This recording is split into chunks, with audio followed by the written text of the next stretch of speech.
சங்கீதம் 100வது சங்கீதம் 3வது வசனத்தை கூட நம்ம வாசிக்கலாம்.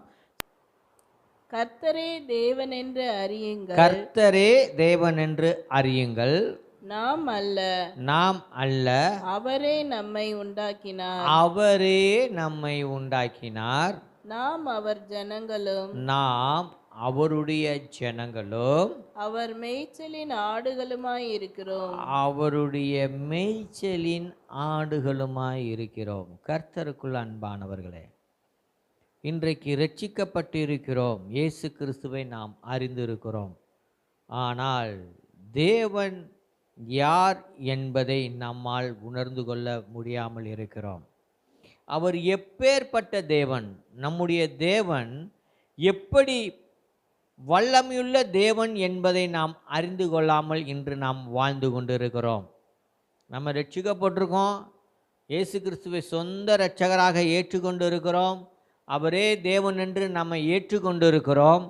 ஆனால் அவருடைய வல்லமைகளையும் அவருடைய மகத்துவங்களையும் அவருடைய செயல்பாடுகளையும் நாம் புரிந்து கொள்ளாமல் வாழ்ந்து கொண்டு இருக்கிறோம்.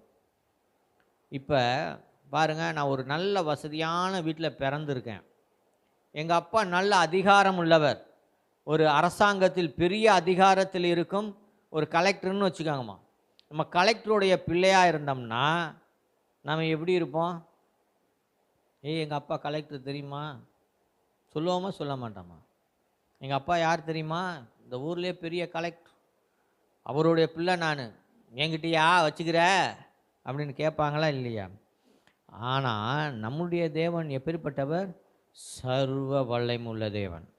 அவருடைய பிள்ளைகளாக இருக்கிற நாம் எப்படி இருக்கிறோம் அப்படின்னா, ஒன்றுமே இல்லாமல் சோர்ந்து போய்கிற சோர்வான ஒரு குடும்பத்தில் பிறந்து வளர்ந்தது மாதிரி, என்ன எதுவுமே இல்லாதது போல் இன்றைக்கி நம்ம வாழ்ந்துக்கிட்டு இருக்கிறோம்.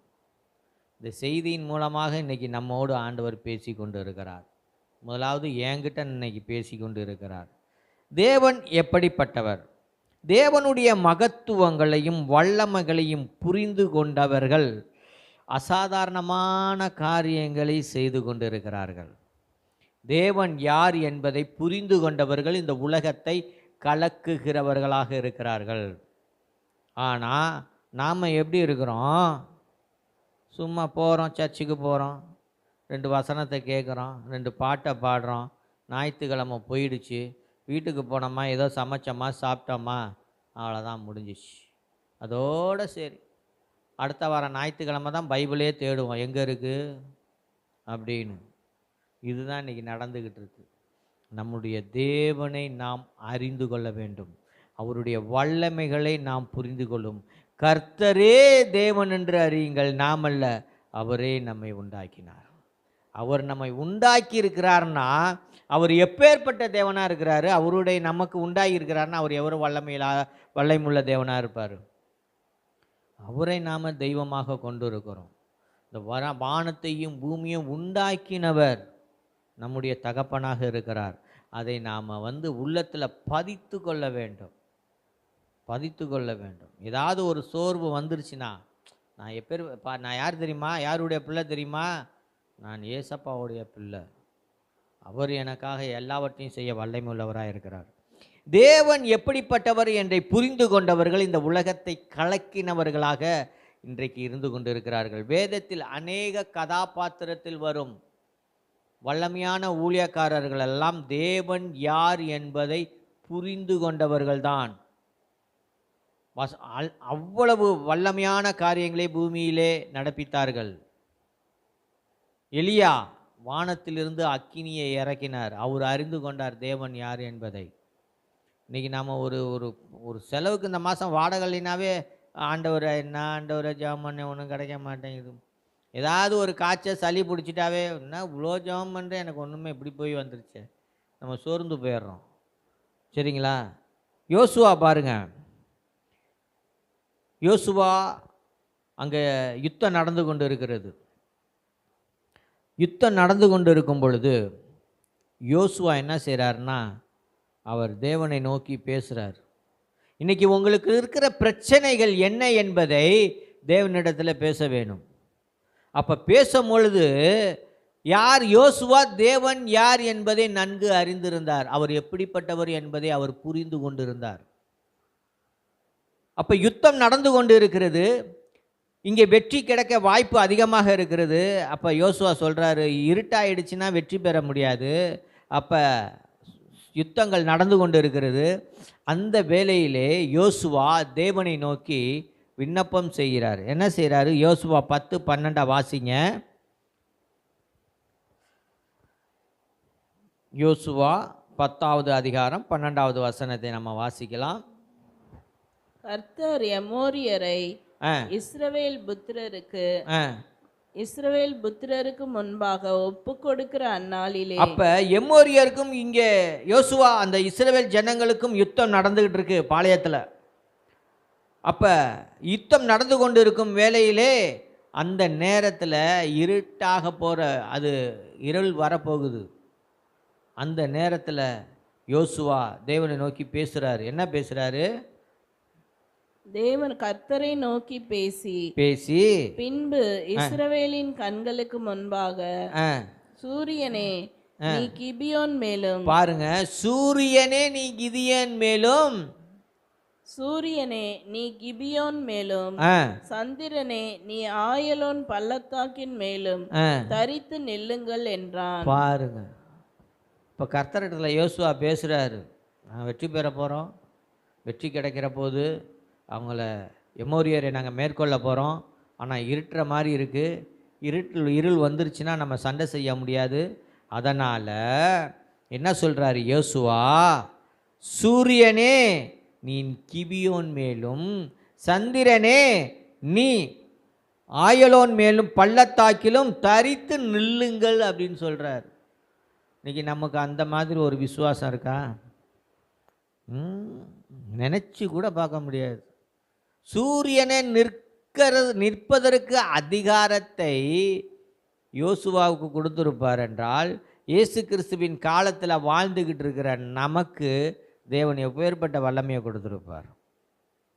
தேவனை நம்ம புரிந்து கொள்ளவே இல்லை. நம்ம சும்மா நொய்னு எல்லாத்துக்கிட்டையும் பேசிக்கிட்டே இருக்கிறதுனால நம்ம பேச்சை நமக்கே தெரியாமல் போச்சு. பேசி பேசி பேசி பேசி நம்மளுடைய வார்த்தையின் மேலே நமக்கே அதிகாரம் இல்லை, தேவன் மேலே நம்பிக்கை இல்லாமல் போச்சு. ஏன்னா சூழ்நிலைகள் அப்படி ஆயிடுது. அந்த மாதிரி தான் இருக்கிறாங்க. பாருங்க, இந்த மாதிரி நமக்கு ஒரு பிரச்சனைகள் இருக்கும் பொழுது சூரியனையும் சந்திரனையும் நிறுத்தக்கூடிய அதிகாரத்தை அன்றைக்கு யோசுவாவுக்கு தேவன் கொடுத்திருப்பார் என்றால், இயேசு கிறிஸ்துவின் இரத்தத்தினால மீட்கப்பட்ட நமக்கு எப்படி வல்லமையான காரியங்களை கொடுத்திருப்பார். நம்மை சூழ்நிலைகளை தேவனிடத்தில் பேச வேண்டும். அவர் நமக்கு சகல அதிகாரங்களையும் கொடுத்திருப்பார். பாருங்க, தானியேல் பாருங்க, சாத்ராக் மேஷாக் ஆபேத்நேகோ அங்கே தேவனை யார் என்பதை அறிந்திருந்தார்கள். தேவன் எப்படிப்பட்டவர் என்பதை அறிந்திருந்தார்கள். பாருங்க, சாத்ராக் மேஷாக் ஆபேத்நேகோ 3 பேரும் என்ன செய்கிறாங்க? ஒரு பொன் அந்த சிற்பத்தை, அந்த சிலையை வணங்கும்படி அங்கே நேபுகாத்நேச்சர் ஒன்று ஆர்டர் போடுறார், பொற்சிலையை வணங்க வேணும்னு. அப்போ தேவனை தவிர யாரையும் வணங்க மாட்டேன் என்று உறுதியாய் இருந்தவர்கள் சாத்ராக் மேஷாக் ஆபேத்நேகோ. அவர்கள் அந்த பொற்சிலையை வணங்கவில்லை. அவர்கள் தேவன் யார் என்பதை அறிந்திருந்தார்கள். நீங்களும் நாங்களும் தேவனை யார் என்று அறிந்திருந்தோமானால் இந்த சாதாரண கவலைகளையெல்லாம், துன்பங்களையெல்லாம் கண்டு நம்ம அஞ்சவே மாட்டோம். பாருங்கள், அவங்க என்ன செய்கிறாங்க? வாசிங்க, தானியேலின் புஸ்தகம் 3வது அதிகாரம் 17வது வசனத்தை கூட நம்ம வாசிக்கலாம். அப்போ அந்த பொன் சிலையை அவங்க வணங்கலை. அவங்க தேவனுடைய பிள்ளை, சர்வ அதிகாரம் படைத்தவருடைய பிள்ளைகள். நான் வணங்குகிற தேவன் எப்படிப்பட்டவர் என்பதை இந்த உலகத்திற்கு காட்ட வேண்டும் என்று வைராக்கியமாய் இருந்தவர்கள். நாங்கள் ஆராதிக்கிற எங்கள் தேவன். அப்ப பொற்சிலையை வணங்காத அந்த நேரத்திலே வணங்காதவர்களை அக்னி சூளையில் போட வேண்டும் என்று ராஜாவின் இடத்திலிருந்து உத்தரவு வருது. சரியா? அப்ப வணங்காதவர்களை அந்த அக்கினி சூளையில் போடும் பொழுது 7 மடங்கு அதிகமாக அக்கினியை உண்டு பண்ணுகிறார்கள். அந்த அக்கினியிலே போடும் பொழுது அக்கினியை போட்டவர்கள் விழுந்து எறிந்து செத்து போயிட்டாங்க. சரியா? அந்த நேரத்தில் என்ன சொல்றாங்க? வாசிங்க. நாங்கள் ஆராதிக்கிற எங்கள் தேவன், நாங்கள் ஆராதிக்கிற எங்கள் தேவன் எங்களை தப்புவிக்க வல்லவராய் எங்களை இருக்கிறார். தப்புவிக்க வல்லவராய் இருக்கிறார். அப்ப நம்முடைய தேவன் எப்படிப்பட்டவர் என்பதை நாம் புரிந்து கொள்ள வேண்டும். நீ அக்னியில் நீ தூக்கி போட்டாலும் சரி, எங்கே நீ யார் எதிர்த்து நின்னாலும் சரி, என் தேவன் எங்களை தப்புவிக்க வல்லவராய் இருக்கிறார். இப்படிப்பட்ட ஒரு வைராக்கியம் நமக்கு இருக்க வேண்டும், ஒவ்வொருவருக்கும் இருக்க வேண்டும். இன்னைக்கு சளி பிடிச்சா சோர்ந்து போயிடுறோம், மூக்கு அடைச்சிக்குது, பேச முடியல, வாயில் மூச்சு விடுறோம், கஷ்டமான சூழ்நிலையில் அப்படி சளி பிடிச்சா சோர்ந்து போயிடுறோம், காய்ச்சல் வந்தால் சோர்ந்து போயிடுறோம். ஆனால் நம்ம தேவன் எப்படிப்பட்டவராக இருக்கிறாரு? அக்னி சூளையிலே தூக்கி போட்டாலும் அதிலிருந்து விடுவிக்க நம் தேவன் வல்லவராக இருக்கிறார். ஆமேன் சொல்லுவோமா? ஆமேன், ஆமேன் சொல்லுவோமா? அப்போ வாசிங்க, அதை முழுசாக வாசித்துருங்க. அவர் எரிகிற அக்கினி சூளைக்கும் ராஜாவாகிய உம்முடைய கைக்கும் நீங்களாக்கி விடுவிப்பார். நீங்களாக்கி விடுவிப்பார். நீ எந்த அதிகாரத்தில் நீ இருந்தாலும் சரி, என் தேவன் எங்களை தப்புவிப்பார். அடுத்ததை வாசிங்க, 18.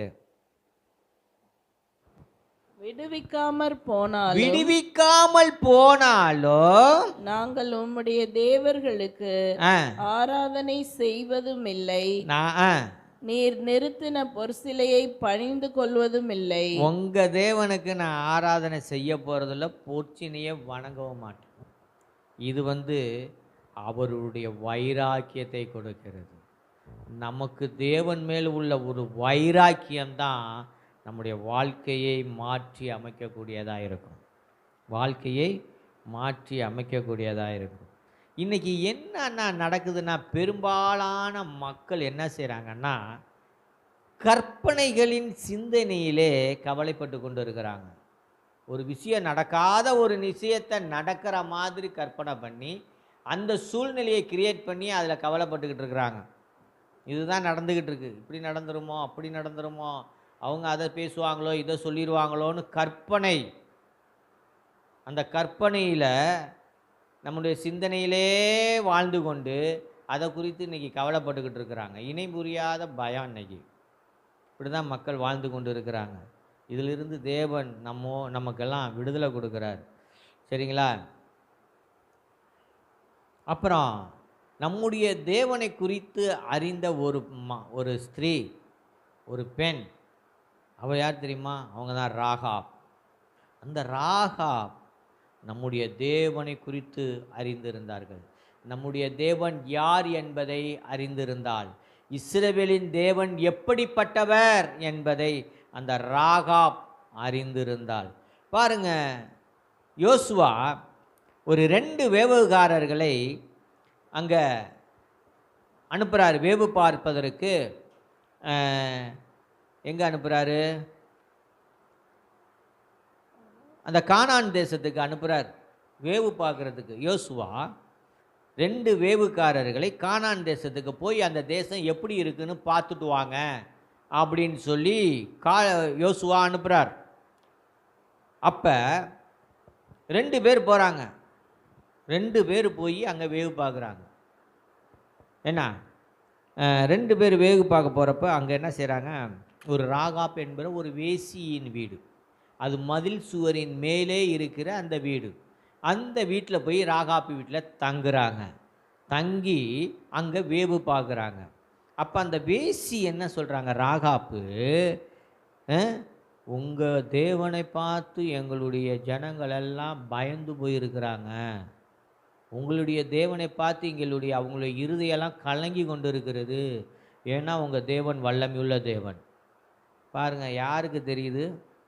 எகிப்தில் நடந்த அந்த சம்பவங்கள் இங்கே கானான் தேசத்தில் ராகாப் என்னும் வேசிக்கு தெரியுது ஒரு நம்மளுடைய தேவன் யார் என்று.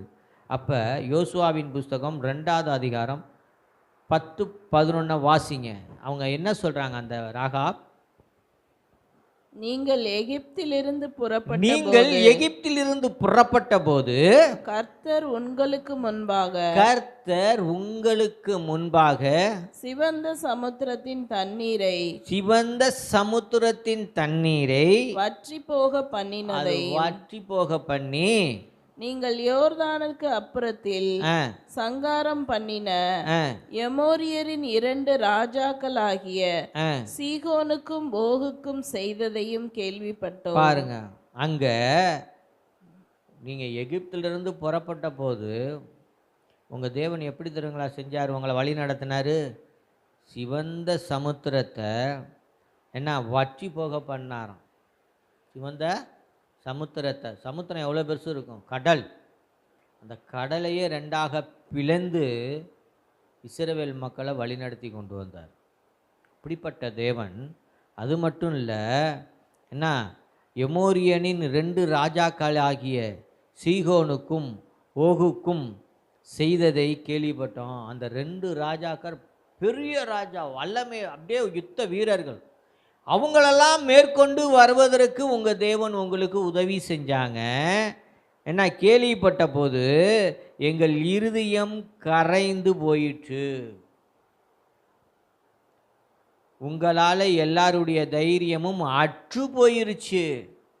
பாருங்க, அந்த ராகாப் என்னும் அந்த மகளுக்கு, அந்த பெண்ணுக்கு நம்முடைய தேவன் யார் என்பதை உணர்ந்திருந்தாள். கர்த்தரே தேவன் என்று அறியுங்கள். நம்முடைய தேவன் வல்லமையுள்ள தேவன். இதை நாம் சொல்ல வேண்டும். அடுத்தது வாசிங்க. உங்கள் தேவனாகிய கர்த்தரே உயர வானத்திலும் கீழே பூமியிலும் தேவனானவர். ஆமென். ஆமென் சொல்லுங்க. கையில் கரங்களை உயர்த்தி ஆமென். ஆமென். கர்த்தர் ராஜரிகம் பண்ணுகிறார். நம்முடைய தேவன் எப்படிப்பட்டவர் என்பதை நாம் உணர்ந்து கொள்ள வேண்டும். சரி, சங்கீதம் 100-3 வசனம் அடுத்த பகுதியை வாசிப்போம். நாம் அல்ல, அவரை நம்மை உண்டாக்கினார். நாம் அவர் ஜனங்களும் அவர் மேய்ச்சலின் ஆடுகளுமாயிருக்கிறோம். நம்மை உண்டாக்கின தேவன் நம்முடைய எஜமானனாக இருக்கிறார். நாம் அந்த அளவிற்கு அறிந்திருக்கிறோம். பாருங்க, நம்மளை உண்டாக்கினவர் நம்முடைய எஜமானனாக இருக்கிறார். சரிங்களா? நம்ம எந்த அளவிற்கு நம்முடைய தேவனை குறித்து நாம் அறிந்திருக்கிறோமோ அந்த அளவுக்கு தான் ஆண்டவர் நம்மை உயர்த்தி வைப்பார். நம்முடைய தேவன் யார் என்பதை நாம் எந்த அளவிற்கு நாம் அறிந்திருக்கிறோமோ, உயர்த்தி வைத்திருக்கிறோமோ, அவருடைய வல்லமைகளை நாம் அறிந்திருக்கிறோமோ அந்த அளவிற்கு தான் நம்மளை ஆண்டவர் தேவன் நம்முடைய வாழ்க்கையிலே உயர்த்தி வைத்திருப்பார். நீ நம்ம சர்ச்சுக்கு போனோம் வந்தோம் இப்படியே இருந்துக்கிட்டோம், அவ்வளோதான், அந்த தேவனை கொடுத்துட்டோமாமா, அவர் அப்படியே இருப்பார், நம்ம வேலையை பார்ப்போம் அப்படின்ட்டு தான் இன்றைக்கி அநேகர் இருக்கிறாங்க. சங்கீதம் 91:14 சொல்கிறது என்ன எழுதியிருக்கிறது? அவனிடத்தில் வாஞ்சையாய் இருக்கிறபடியால் அவனை விடுவிப்பேன், என் நாமத்தை அவன் அறிந்திருக்கிறபடியால் அவனை உயர்ந்த அடைக்கலத்தில் வைப்பேன். தேவனுடைய நாமத்தை எந்த அளவிற்கு நாம் அறிந்திருக்கிறோமோ அந்த அளவிற்கு தான் தேவன் நம்மை வாழ்க்கையில் உயர்த்தி வைத்திருப்பார். நாம் தேவனுடைய வல்லமைகளை நாம் அறிந்தவர்களாக இருக்க வேண்டும். நம்முடைய தகப்பன் எப்படிப்பட்டவர் என்பதை நாம் புரிந்து கொள்ள வேண்டும். ஒரு நாள் நான் ஜெபித்து கொண்டு இருக்கும் பொழுது ஆண்டவர் திடீரென்று என்னிடத்தில் ஒரு கேள்வி கேட்டார். என்னை குறித்து நீ எப்படி அறிஞ்சு வச்சிருக்க?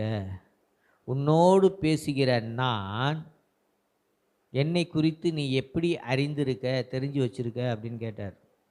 நான் என்ன சொன்னேன்? நீங்கள் நீங்கள் எங்களை ரட்சிக்கிறீங்க, எங்களுக்காக உலகத்தில் வந்தீங்க, எங்களுக்கு நித்திய ஜீவனை கொடுக்குறீங்க அப்படின்னு பேசி கொண்டு இருந்த வேலையில் இவ்வளோதான் நீ தெரிஞ்சுக்கிட்டது. நான் யார் தெரியுமா?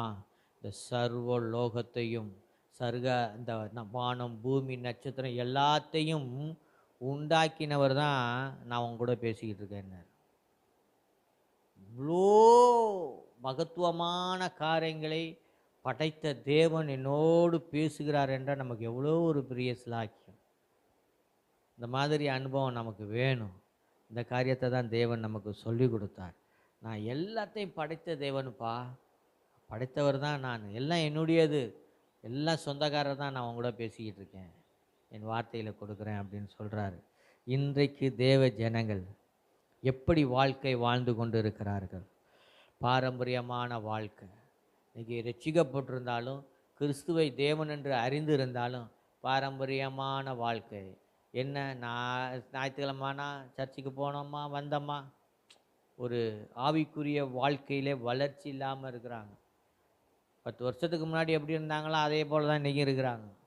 நான் பார்க்குறேன், நான் பார்த்து ஆவிக்குரிய வாழ்க்கையில் எனக்கு முன்னாடி இருந்து சபைக்கெல்லாம் ரட்சிக்கப்பட்டு போனவங்கெல்லாம் இன்னும் அப்படியே தான் இருக்கிறாங்க. ஏன்னா தேவனை தேவன் என்று அவர்கள் அறிந்து கொள்ளவில்லை. அவர்கள் அறிந்திருந்தார்களானால் இன்றைக்கு வல்லமையான ஊழியங்களை அவர்கள் செய்து கொண்டு இருப்பார்கள். எனக்கு முன்னாடி ரட்சிக்கப்பட்டவங்க, என்னைக்கு எல்லாம் நாங்கள்லாம் அப்படி ஊழியத்தில் ஒன்றா இருந்தவங்க இன்றைக்கும் அதே நிலைமையில் வச்சுருக்கிறார். இன்றைக்கி தேவன் என்னை உயர்த்தி வைத்ததுக்காக ஸ்தோத்தரிக்கிறேன். இன்றைக்கி அவருடைய ஊழியத்தை செய்வதற்கு என்னை பயன்படுத்தி கொண்டு இருக்கிறார். ஏன்னா அவர் யார் என்பதை நான் அறிந்திருந்தேன், அவர் எப்படிப்பட்டவர் என்பதை நான் அறிந்திருந்தேன். இன்றைக்கு தேவனை மட்டிப்படுத்துகிறார்கள். இன்றைக்கி தேவனை தேவன் என்று சொல்லி அவருக்கு கொடுக்க வேண்டிய கனத்தையும் அவர் கொடுக்க வேண்டிய மகிமையும் கொடுக்காமல் இருக்கிறார்கள். ரோமர் 1ஆவது அதிகாரம் 18வது வசனத்தை கூட வாசிங்க.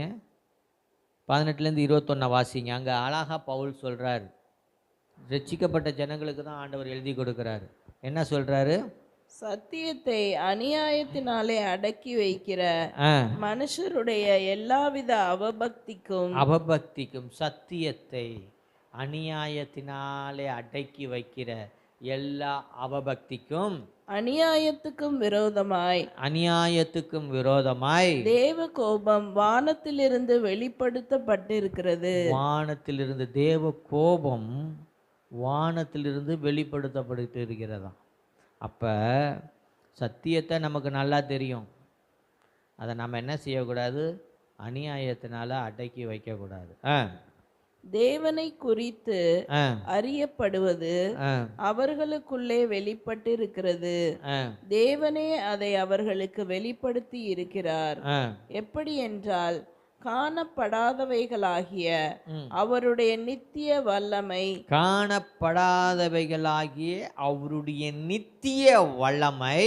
தேவத்துவம் என்பவைகள் உண்டாக்கப்பட்டிருக்கிறவைகளினாலே உலகம் உண்டானது முதற்கொண்டு தெளிவாய் காணப்படும். ஆதலால் அவர்கள் போக்கு சொல்ல இடமில்லை. எவ்வளவு அழகா சொல்றாரு பாருங்க. சத்தியம் இன்றைக்கு தேவ ஜனங்களுக்கு வெளிப்படுத்தப்பட்டு இருக்கிறது. அதை அநியாயத்தினாலே அடக்கி வைக்க கூடாது. அடுத்தது வாசிங்க. அவர்கள் தேவனை அறிந்திருந்தும் அவரை தேவன் என்று மகிமைப்படுத்தாமலும் ஸ்தோத்தரியாமலும் இருந்து தங்கள் சிந்தைகளினாலே வீணரானார்கள். உணர்வில்லாத அவர்களுடைய இருதயம் இருளடைந்தது.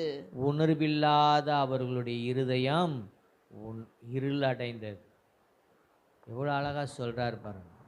இன்னைக்கு தேவனை அறிந்திருந்து நாம் தேவனுக்கு செலுத்தக்கூடிய கனத்தையும் மகிமையும் அந்த வல்லமையும் எல்லாம் அவருக்கு செலுத்த வேண்டும். முழு பலத்தோடு முழு இருதயத்தோடு தேவனுக்கு நாம் ஆராதனை செய்ய வேண்டும். நம்முடைய சிந்தனையில் ஆராதனை செய்யக்கூடாது, நம்மளுடைய திட்டம் போட்டு ஆராதனை செய்யக்கூடாது. அவருடைய சித்தத்தின்படி ஆராதனை செய்ய வேண்டும், அவருடைய விருப்பத்தின்படி ஆராதனை செய்ய வேண்டும். ஆவியானவர் ஆராதனையிலே இடைப்பட வேண்டும். வசனங்களின் மூலமாக நமக்கு தேவன் வெளிப்பட வேண்டும். இன்றைக்கு தேவன் என்ன சொல்கிறாரு? நம்மளுடைய தேவன் எப்படிப்பட்டவர் என்பதை நாம் உணர்ந்து கொண்டால் யாரும் நமக்கு எதிர்த்து நிற்க முடியாது. அன்றைக்கு தாவீது நம்முடைய தேவன் யார் என்பதை அறிந்திருந்ததினால தான் அன்றைக்கு அவன் அங்கே கோலியாத்துக்கு முன்பாக எதிர்த்து நின்றான். விருத்த சேதனம் இல்லாதவன், தேவனை அறியாதவன், நான் விருத்த சேதனமுள்ள தேவனை உடையவன், நான் வானத்தையும் பூமியும் உடையவராகிய சர்வ வல்லமையுள்ள தேவனுடைய பிள்ளை நான் என்று சொல்லிதான் அங்கே யுத்தத்திற்கு அன்றைக்கு தாவீது கடந்து சென்றார். தேவனை அறியாதவர்கள், விருத்த சேதனம் இல்லாதவர்கள் ஒரு நாளும் நம்மோடு எதிர்த்து நிற்க முடியாது. ஆமென், ஆமென். கர்த்தர் நம்மை ஆசீர்வதிப்பார்.